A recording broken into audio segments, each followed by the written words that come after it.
নমস্কার দর্শক বন্ধুরা, welcome to Bong football info. তো বন্ধুরা, বাংলার এক জনপ্রিয় চ্যানেলের জনপ্রিয় সাংবাদিক মাদি তালাল এবং জনি কাউকে নিয়ে কিছু মন্তব্য করেছেন। তো সেই মন্তব্যেরই পাল্টা রিপ্লাই দেব আমরা এই ভিডিওতে, তাই তোমাদেরকে রিকোয়েস্ট করছি ভিডিওটা স্কিপ না করে পুরোটা দেখার। তো বন্ধুরা, বাংলার ওই জনপ্রিয় সাংবাদিক পুরো ভিডিওটাই ইস্টবেঙ্গলকে নিয়ে করেন, তবে ভিডিওর শেষ মুহূর্তে বাংলার ফুটবলারদের নিয়ে কিছু কথা বলেন যেগুলো সত্যি খুবই ভালো ছিল। এছাড়া তিনি কিছু কথা বলেন যেগুলো মেনে নেওয়া যায় না, যেমন ডেভিডের বিষয়ে।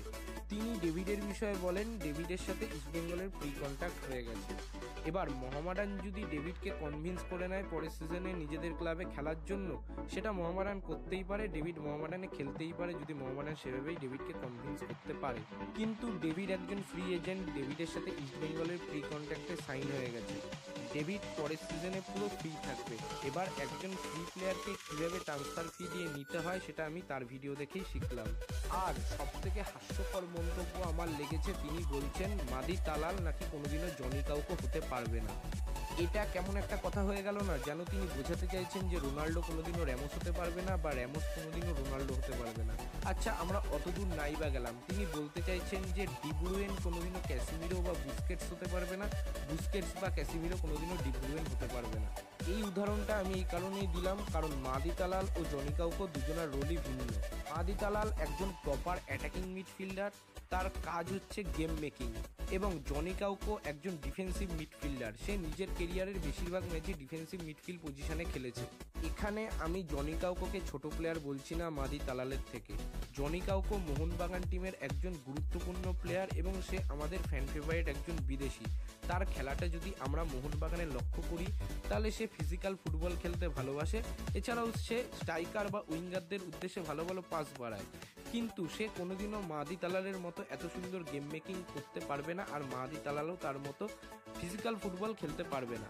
মাদি তালাল তার নিজের কেরিয়ারে বেশিরভাগ ম্যাচই খেলেছে সেন্ট্রাল মিডফিল্ডার ও অ্যাটাকিং মিডফিল্ডার রোলে, আর জনি কাউকো নিজের কেরিয়ারের বেশিরভাগ ম্যাচই খেলেছে সেন্ট্রাল মিডফিল্ডার ও ডিফেন্সিভ মিডফিল্ড রোলে। সেখানে জনি কাউকো ডিফেন্সিভ মিডফিল্ড রোলে একটু বেশি ম্যাচ খেলেছে আর মাদি তালাল সেন্ট্রাল মিডফিল্ড রোলে একটু বেশি ম্যাচ খেলেছে। সুতরাং এক্ষেত্রে আমরা বুঝতেই পাচ্ছি যে দুজনার প্লেইং পজিশন এবং খেলার ধরন সম্পূর্ণ আলাদা।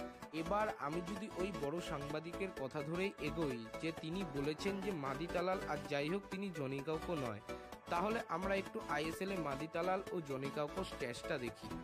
মাদি তালাল তার আইএসএল কেরিয়ারে 19 ম্যাচে 4 গোল ও 8 অ্যাসিস্ট করেছে এবং তার পাসিং অ্যাকুরেসি 80%। আর জনি কাউকো তার আইএসএল কেরিয়ারে 33টা ম্যাচ খেলেছে যেখানে তার 5টা গোল ও 9টা অ্যাসিস্ট রয়েছে। এছাড়াও মাদি তালালের এই সিজনের হিটম্যাপ রয়েছে এটা, আর জনি কাউকোর বেস্ট সিজনের হিটম্যাপ আপনারা দেখে নিন। আর মাদি তালালের মার্কেট ভ্যালু 3 CR এবং জনি কাউকোর মার্কেট ভ্যালু 2.4 CR। যাই হোক, সাংবাদিকের কথা অনুযায়ী এই সিজনে মাদি তালালের আর জনি কাউকো হয়ে ওঠা হলো না। পরের সিজনে যদি আরেকটু কম গোল ও অ্যাসিস্ট করে জনি কাউকো হওয়া যায় তাহলে হয়ে যেতে পারে মাদি তালাল, আমাদের কোনো আপত্তি নেই। এবার এখানে অনেকেই 2021 সালের ইউরোর লজিক নিয়ে আসবেন। হ্যাঁ, জনি কাউকো ফিনল্যান্ডের ইউরো কাপের টিমে ছিল কিন্তু একজন বেঞ্চ প্লেয়ার হিসেবেই ছিল। আর মাদি তালাল যদি 2021 সালে ফ্রান্সের হয়ে ইউরো কাপ খেলতো, তার বয়স মাত্র 26, সে অন্তত আইএসএল খেলতে আসতো না, সেটা আমরা সবাই জানি।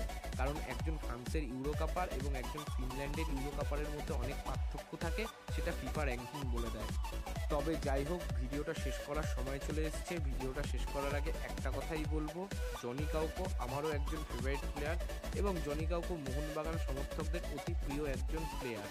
এখানে যদি জনি কাউকোর সাথে সাউল ক্রেসপোর তুলনা করা হতো সেখানে আমার কিছু বলার ছিল না। আমরা সবাই জানি সাউল ক্রেসপোর থেকে জনি কাউকো বেটার, কিন্তু তুলনাটা যেহেতু মাদি তালাল ও জনি কাউকোর মধ্যে হয়েছে, দুজনাই ভিন্ন পজিশনের প্লেয়ার এবং মাঠে দুজনার রোলই ভিন্ন থাকে, সুতরাং এক্ষেত্রে তুলনাটা হয় না, তাই আমার ভিডিওটা বানানো। যাই হোক, জনি কাউকোর ওপর আমার বিন্দু মাত্র হেট নেই। তো আজকের মতো ভিডিওটা এখানেই শেষ করছি। ভিডিওটা ভালো লাগলে লাইক করে দাও, শেয়ার করে দাও, আর তোমরা যদি আমাদের বক্তব্যের সাথে একমত হও তাহলে কমেন্ট করে জানাও। আর তোমাদের যদি ভিন্ন ভিন্ন মতামত হয় এই বিষয় নিয়ে তাও কমেন্ট করে জানাতে পারো, কোনো অসুবিধা নেই। আর সবশেষে একটা কথাই বলবো, দেশ ও বিদেশের ফুটবলের নানা রকম আপডেট ও অ্যানালাইসিস করার জন্য আমাদের চ্যানেলটা সাবস্ক্রাইব করে বেল আইকনটা প্রেস করে দাও। আর আমাদেরকে সোশ্যাল মিডিয়ায় ফলো করতে পারো, ফেসবুক, টুইটার ও ইনস্টাগ্রামে, সেখানেও আমরা রিসেন্ট আপডেট দিই ফুটবল সংক্রান্ত। তো আজকের মতো টাটা, বাই।